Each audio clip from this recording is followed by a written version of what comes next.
जब भी हमें ऐसा लगता है कि कुछ गलत हो रहा है, चीज़ें बन नहीं पा रही है, लाइफ में कुछ सेंस नहीं है, तो आदमी भटक जाता है, खुद से ही हार जाता है।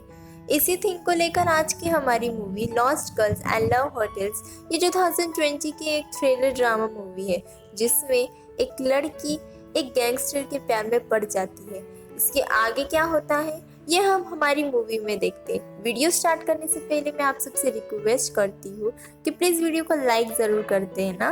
अब बिना किसी देरी से एक्सप्लेनेशन स्टार्ट करते हैं। मूवी स्टार्ट होती है और हम हमारी मेन कैरेक्टर जिसका नाम है मार्गरेट, ये किसी टनल से जा रही होती है। ये बहुत ही ज़्यादा ड्रंक होती है और इसका कोई पीछा भी कर रहा होता है। तभी मार्गरेट सिगरेट निकालती है और उस सिगरेट को जलाने के लिए वो आदमी उसके पास आ जाता है। वो उसे कहती है कि तुम मुझे होटल लेकर चलो। सीन यही खत्म होता है और हम हमारी मूवी के फ्लैशबैक में चले जाते हैं। मार्गरेट हमसे कहती है, कभी कभी मुझे ऐसा लगता है किसी भी स्टोरी की एक हैप्पी एंडिंग नहीं है, चीज़ें बहुत ही मेसी हैं और वो सेंस नहीं बना पाती। मार्गरेट एक फ्लाइट अटेंडेंट के स्कूल में पढ़ाती है। बेसिकली मार्गरेट वहाँ के स्टूडेंट्स को इंग्लिश प्रोनाउंस कैसे करते हैं ये सिखाती है। उसका जॉब जापान में है। कल रात वो बहुत ही ज़्यादा ड्रंक हो गई थी और हैंगओवर होकर ही अपने जॉब पे आ गई। उसकी एक स्टूडेंट है जिसे एज ए टीचर वो बहुत पसंद करती है। उसके स्टूडेंट ने उससे पूछा, तुम्हारा आउटफिट बहुत ही अच्छा है। मार्गरेट कहती है, थैंक यू। यही वॉशरूम में जाकर वो अपना आउटफिट चेंज करती है। यहाँ के बॉस ने ये सब नोटिस किया। उससे पूछा, क्या तुम ठीक हो? उसने कहा, हाँ मैं ठीक हूँ, और अपना जॉब कंटिन्यू करती है। मार्गरेट एक छोटे से अपार्टमेंट में रहती है। हर रात अपने फ्रेंड्स के साथ वो बार में हैंग आउट होती है। उसकी एक फ्रेंड है जिसका नाम है एग्नेस एंड दूसरे का नाम है लियम। ये आज रात भी बार में ड्रंक हो गए। ये एक्चुअल में इतना ड्रंक थे कि चल फिर भी नहीं सकते थे। इसके बाद जब वो वॉशरूम गई तो वहाँ एक आदमी से टकराई। उसके साथ ही वो इंटीमेट हो जाती है। बाद में उसने अपने फ्रेंड्स को ज्वाइन किया और ये फिर से ड्रंक हुए। रात में जब मार्गरेट एंड लियम अकेले थे तो उसने उससे पूछा, क्या तुम कभी मुझे नहीं डेट कर सकती? तुम कभी मुझे भी बाहर लेकर जा सकती हो? मार्गरेट ने कहा, मैं तुम्हें एज ए ब्रदर देखती हूँ। यही रास्ते पर उसने हमारे और एक मेन कैरेक्टर को नोटिस किया जिसका नाम है यकूजा। मार्गरेट ने कहा, उसकी लाइफ में उसने देखा हुआ यकूजा ये सबसे ब्यूटीफुल आदमी है। यही चीज वो बाद में मूवी में भी कहती है। यकूजा भी उसे नोटिस करता है और सिग्नल खत्म होता है और ये दोनों अपने अपने रास्ते चले जाते हैं। रात बहुत हो चुकी थी।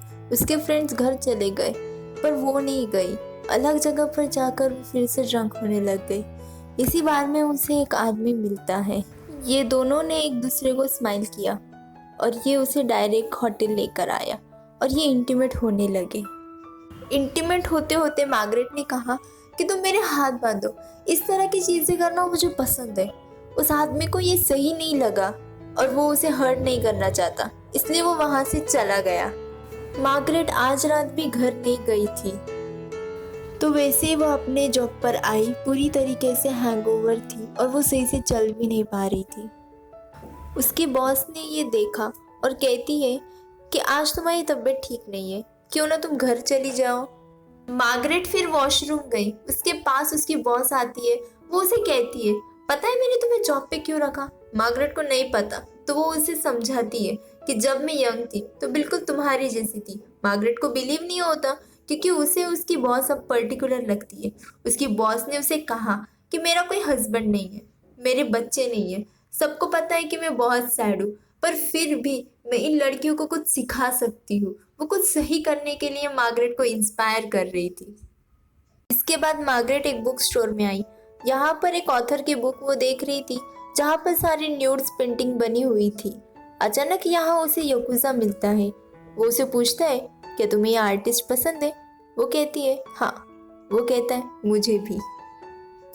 इसके बाद ये दोनों डायरेक्ट होटल में आए हुए हम देख सकते हैं। जैसा मार्गरेट चाहती थी उसके हाथ वगैरह बांधकर इंटीमेट होना, उसी तरीके से यकूजा उसके साथ इंटीमेट हो जाता है। वो उसे कहता है कि प्लीज ऐसा मत समझना कि मैं बहुत ही गलत आदमी हूँ। मार्गरेट कहती है कि नहीं, मैं ऐसा नहीं समझूंगी। अगले दिन जब वो अपने जॉब पर थी तो उसकी बॉस उसे पूछती है कि ये सब चीज़ें तुम्हें सिली लगती है? तो वो उसे कहती है कि मुझे ये जॉब करने में मज़ा आता है। फ्लाइट अटेंडेंट स्टूडेंट्स को रोल प्ले कर कर बताना आता है। उसका जॉब जब ख़त्म हुआ तो नीचे उसे याकुज़ा मिलता है। वो उसका वेट कर रहा था। याकुज़ा मार्गरेट को कहता है कि ज़्यादा वरी मत करो, हम सिर्फ डिनर को जा रहे हैं। वो उसे एक जापानीज रेस्टोरेंट में लेकर जाता है जहाँ पर उन्हें अपने शूज़ निकालने पड़ते हैं। वैसे ही अंदर बैठना पड़ता है। मार्गरेट अपने शूज़ निकालती है पर उसके सॉक्स फटे हुए थे। पूरे डिनर तक उसे अनकंफर्टेबल ना लगे इसलिए याकुज़ा उसे अलग रेस्टोरेंट में लेकर गया। वो उसे पूछता है कि तुम जापान में क्यों हो? वो कहती है मुझे अकेला रहना था, अपनी कंट्री से, अपने सराउंडिंग से दूर रहना चाहती थी। ये बातें कर रहे थे तभी पीछे से एक आदमी ड्रंक हो गया था। वो मार्गरेट से टकराया, इस वजह से वो जरा अनकंफर्टेबल हो गई और वॉशरूम जाकर आई। जब वो वापस आई तो शोर शराबा करने वाले लोग वहां से चले गए थे। एक्चुअल में याकुज़ा एक गैंगस्टर है तो उसने ही इन लोगों को भगाया था। वो मार्गरेट से कहता है कि कभी कभी तुम्हें लोग डिस्टर्ब करते हैं, इसी वजह से तुम्हें दूर रहना पड़ता है। ये फिर होटल में गए और इंटीमेट हो गए। मार्गरेट याकुज़ा से पूछती है कि तुम्हें मुझ में क्या पसंद है। याकुज़ा कहता है कि तुम बहुत ही स्पेशल हो, तुम जल्दी से खुश नहीं होती तो एक चैलेंज की तरह लगता है। याकुज़ा पूछता है तुम्हें मुझ में क्या अच्छा लगता है? वो कहती है कि वही कि तुम एक चैलेंज हो और मुझे चैलेंजेस पसंद है। याकुज़ा वहाँ कहता है कि उसकी शादी होने वाली है। इसे सुनकर मार्गरेट थोड़ी सैड हो गई और वहाँ से चली गई। नेक्स्ट सीन में मार्गरेट और उसकी फ्रेंड हैंग आउट कर रहे थे। मार्गरेट कहती है मुझे लगता है कि मैं पागल हो रही हूँ। उसकी फ्रेंड पूछती है क्या ये याकुज़ा की वजह से? प्यार और पागलपन में ज्यादा कुछ डिफरेंस नहीं होता। मार्गरेट कहती है कि उसकी शादी होने वाली है। उसकी फ्रेंड को उसके लिए बुरा लगा। उसने कहा कि लाइफ एक राइड है जिसका तुम मजा लो। मार्गरेट को अच्छा लगने के लिए वो उसे एक बार में लेकर गई। मार्गरेट को अपनी जॉब पर लड़कियों को सिखाना ये अच्छा लगने लगा था। जब याकुज़ा और वो फर्स्ट टाइम मिले थे, जो बुक वो पढ़ रही थी यही बुक याकुज़ा उसे गिफ्ट करता है। मार्गरेट को देखकर ये अच्छा लगा। इसी बुक के पीछे एक होटल का कार्ड था, यहाँ पर जाकर उसके साथ इंटीमेट हो जाती है। मार्गरेट को याकुज़ा एक गैंगस्टर है ये बहुत इंटरेस्टिंग लगा। वो कहती है कि कभी तुम्हें कोई फिंगर काट कर एज ए गिफ्ट देता है? याकुज़ा कहता है अगर किसी ने गलती की हो और हम चाहते हैं कि पूरी जिंदगी उसे वो गलती याद रहे तो एज अ पनिशमेंट उसे अपनी फिंगर काटनी पड़ती है। इसके बारे में याकुज़ा ज्यादा बात नहीं करना चाहता था। वो मार्गरेट से पूछता है तुम्हारी फैमिली कहाँ है? उसके मदर और फादर इन दोनों की डेथ हो चुकी है, इसी वजह से वो अलग रहती है। उसका एक भाई है जिसको अपनी दिमाग में आवाजें सुनाई देती है जो पास रहे हमेशा। ऐसा उसकी लाइफ में कोई नहीं है। तो वो उसे पूछती है क्या तुम अपने वाइफ से प्यार करते हो? तो याकुज़ा कहता है कि वो एक रिस्पॉन्सिबिलिटी है। आप लाइफ में कभी भी अकेले नहीं रह सकते। लोग, कम्युनिटी, सोसाइटी, इन सब चीजों की आपको जरूरत पड़ती है, इसलिए उसने ये शादी की हुई है। इसके बाद ये दोनों फिर से इंटीमेट हो गए। याकुज़ा पूछता है तुम्हें बेड पर इस तरह के गेम्स खेलना क्यों पसंद है?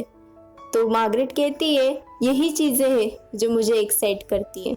नेक्स्ट सीन में मार्गरेट अपने फ्रेंड्स के साथ हैंग आउट कर रही थी। उसका एक फ्रेंड है जिसका नाम है लियम। उसकी गर्लफ्रेंड वहां पर आई। इन दोनों की जोड़ी बहुत ही क्यूट थी। मार्गरेट इन्हें देखकर इनका मजाक लेने लग जाती है। अगले दिन जब वो काम पर आ रही थी तो बाहर ही याकुज़ा खड़ा था। वो उसके लिए गिफ्ट लाया था जिसमें सॉक्स थे। वो उसे कहता है कि चलो हम कहीं चलते हैं, मगर मार्गरेट को जॉब पर जाना था, वो नहीं आ सकती थी। वो कहती है क्या हम कल नहीं जा सकते? पर याकुज़ा जिद करता है तो अपना जॉब डिच कर कर वो वहाँ से चली जाती है। उसके कुछ स्टूडेंट्स ने ये सब नोटिस किया। ये दोनों ट्रेन से जा रहे थे एक जगह पर और याकुज़ा अपने बचपन के कुछ फोटोज उसे दिखाता है। मार्गरेट को ये बहुत ही क्यूट लगती है। उसके बाद एक ब्यूटीफुल से टेम्पल पर ये उसको लेकर जाता है और यहाँ पे ये दोनों किस करते हैं। उसके बाद एक टेम्पल था, कहते हैं बुद्धास रूम।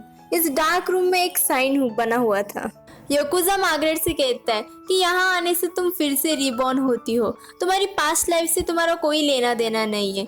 नीचे आने के बाद उसने उसे पूछा तुम्हें किस तरह से फील हो रहा है? मार्गरेट को ऐसा कुछ अलग फील नहीं हो रहा था तो याकुज़ा उसे कहता है कि तुम्हें ये बाद में रियलाइज होगा। ट्रेन में मार्गरेट को नींद आ गई थी। वो जब नींद से उठी तो याकुजा उसका जैकेट उसके पास छोड़कर वहां से चला गया था। जैसे कि हमने देखा कि मार्गरेट कल अपना जॉब डीच कर वहां से चली गई थी। इस बात पर उसकी बॉस बहुत ही ज्यादा गुस्सा थी। उसने मार्गरेट का जॉब एक अलग इंस्ट्रक्टर को दे दिया था। वो उसे फायर कर देती है। मार्गरेट कहती है, मैं इससे अच्छा कर सकती हूँ, बेटर बन सकती हूँ। उसकी बॉस उसे कहती है कि तुमने मुझे नहीं अपने स्टूडेंट्स को डिसअपॉइंट किया है, उसे सही नहीं लगता। उसने मार्गरेट से कहा कि तुम्हें बेटर बनना है तो कहीं और जाकर बनो। मार्गरेट बहुत रोती है। कुछ दिनों से याकुजा ने भी उसे कांटेक्ट नहीं किया। एक दिन उसकी फ्रेंड उसके पास आई हुई थी। वो अमेरिका वापस जा रही थी। मार्गरेट को बहुत बुरा लगा। कहती है, कोई भी अच्छी चीज़ हमारे पास नहीं रहती, सब अच्छी चीज़ कभी ना कभी ख़त्म होने वाली है। मार्गरेट फिर अपनी फ्रेंड के साथ लास्ट टाइम बार में आई। मार्गरेट ने उसे पूछा कि तुम्हें मुझे एज अ फ्रेंड क्यों चॉइस किया था। उसकी फ्रेंड उसे कहती है कि दुनिया में दो तरीके के लोग होते हैं। पहली, सब कुछ आसानी से मिल जाता है, और दूसरी जो सब कुछ छीन लेते हैं। एक हंटर की तरह होते हैं। जब मैंने तुम्हें पहली बार देखा था तभी मुझे पता चल गया था कि तुम एक वुल्फ की तरह हो, एक हंटर हो। आज रात मार्गरेट एक रैंडम आदमी के साथ इंटीमेट हो गई। अगले दिन जब वो स्ट्रीट पर थी तो उसने याकुजा को नोटिस किया। याकुजा अपनी पूरी फैमिली के साथ था। उसने यहाँ उसकी वाइफ को भी देखा। जब उसकी वाइफ चली गई वहाँ से तो उसने उसका पीछा किया। याकुजा एक होटल में एंटर हुआ था, पर मार्गरेट उसे ढूंढ नहीं पाती। वहीं पर नीचे बैठकर वो रोने लगती है। याकुजा ये सब चीज़ें अपने कैमरे से देख रहा था। उसके पास आता है। वो कहता है कि तुम्हें मुझसे दूर रहना होगा, मैं तुम्हारे लिए सही नहीं हूँ। मार्गरेट कहती है, मैं तुम्हारा सीक्रेट बन सकती हूँ। वो सिर्फ उसके साथ रहना चाहती थी। ये दोनों फिर इंटीमेट हो गए। मार्गरेट ने यहाँ आई लव यू कहा। याकुजा को ये बहुत अच्छा लगता है। आज याकुजा ने जो भी किया इसका उसे बहुत पछतावा होता है। मार्गरेट को यही रहना था, पर उसे जॉब नहीं थी। एक रेस्टोरेंट में जहाँ पर उसे स्ट्रिप करना पड़ेगा वहाँ वो जॉब ले लेती है। फर्स्ट नाइट वो जब जॉब पर आई पर उसे सही नहीं लगा। वो खुद ही बहुत ज़्यादा ड्रंक हो जाती है। सुबह तक बाहर ही रही और एक जगह पर बहुत रो रही थी। हमने देखा था कि उसका फ्रेंड लियम की गर्लफ्रेंड थी। उसने उसे नोटिस किया, उसे ब्रेकफास्ट के लिए बाहर लेकर आती। मार्गरेट उसे कहती है, कभी कभी मुझे सिर्फ अकेला रहना अच्छा लगता है। आज रात भी वो बहुत ज़्यादा ड्रंक हो गई। सिटी में एक जगह पर पोस्टर लगा हुआ था, कुछ लड़कियां स्ट्रीट से मिसिंग हो रही थी। मार्गरेट आज भी ड्रंक थी। मूवी के फर्स्ट सीन में हमने जो सीन देखा था जिसमें मार्गरेट को एक स्ट्रेंजर अप्रोच करता है, वो उसे कहती है कि मुझे होटल लेकर चलो। ये स्ट्रेंजर बहुत ही अजीब लग रहा था। मार्गरेट उसे बताती है कि मुझे बांध दो। वो आदमी उसे बांध देता है। कहता है कि तुम्हें क्या लगता है तुम ये सब करती हो, कोई स्पेशल हो? ऐसा कुछ भी नहीं। वो कहता है कि मुझे इस तरह के होटल्स पसंद है। वो जब यंग था तो एक लड़की को लेकर यहाँ आया करता था। दोनों मास्क पहनते थे। मार्गरेट से कहता है, कभी कभी लोग उनके रियल फेस के पीछे बहुत ही घटिया होते हैं। मार्गरेट को रियलाइज हुआ कि ये रात उसकी आखिरी रात है। उसे फिर से बुद्धा का टेम्पल याद आता है। उसे लगा कि फिर से मैं रीबॉर्न हो रही हूँ। वो आदमी उसे मार ही डालने वाला था, तभी वहां पर याकुजा आया। वो मार्गरेट को बचा लेता है। वो बिलीव नहीं कर पाई कि यहाँ एक्चुअल में याकुजा था। उसे पूछती है, क्या तुम मेरा पीछा कर रही थी? याकुजा अभी भी उसके लिए केयर करता है तो हमेशा उस पर नजर रख रहा था। मार्गरेट कहती है, तुम एक कवर्ड हो। याकुजा भी ये मान लेता है क्योंकि याकुजा मार्गरेट से सही से प्यार नहीं कर सकता था। मार्गरेट को अभी अभी नियर डेथ एक्सपीरियंस हुआ है तो डिसाइड करती है कि अपनी लाइफ को फिर से सही तरीके से जिएगी। वो चेंजेस लाएगी, तो इसी वजह से वो फिर से अमेरिका जाने वाली है। जाते जाते याकुजा को कॉल करती है। कहती है, तुम सही थे। बुद्धा के टेम्पल में जाने के बाद मैं फिर से रिबॉर्न हुई हूँ। मार्गरेट को याकुजा को छोड़कर जाना नहीं था, बट वो एक सैड इमोशन के साथ उसे गुड बाय कहकर फ़ोन रख देती है। अपनी फ़्लाइट में मार्गरेट ने अपने स्टूडेंट को देखा जो अब फ्लाइट अटेंडेंट बन चुकी है। उसे बहुत प्राउड महसूस होता है। वो जो काम करती है वो कहीं ना कहीं मैटर करता है। मूवी के फर्स्ट में उसने जो डायलॉग कहा था वही डायलॉग वो फिर से कहती है, पर एक एडिशन के साथ। मुझे लगता है कि कोई भी हैप्पी एंडिंग नहीं है। लाइफ में चीज़ें होती रहती है जो बहुत ही मेसी है, कुछ भी सेंस नहीं बना पाती। लोग उनकी लाइफ में अलग अलग इवेंट्स जोड़ते रहते हैं, एक स्टोरी बनाते हैं, पर ये सब मैटर नहीं करता। अगर हम नोटिस करें तो ये सारी चीज़ें बहुत ब्यूटीफुल है। जो भी लाइफ में होता है इसमें हम ब्यूटी ढूंढ सकते हैं। मार्गरेट अपनी लाइफ में पूरी तरह से हार चुकी थी। उसे याकुजा से प्यार हुआ पर उसे वो भी नहीं मिला।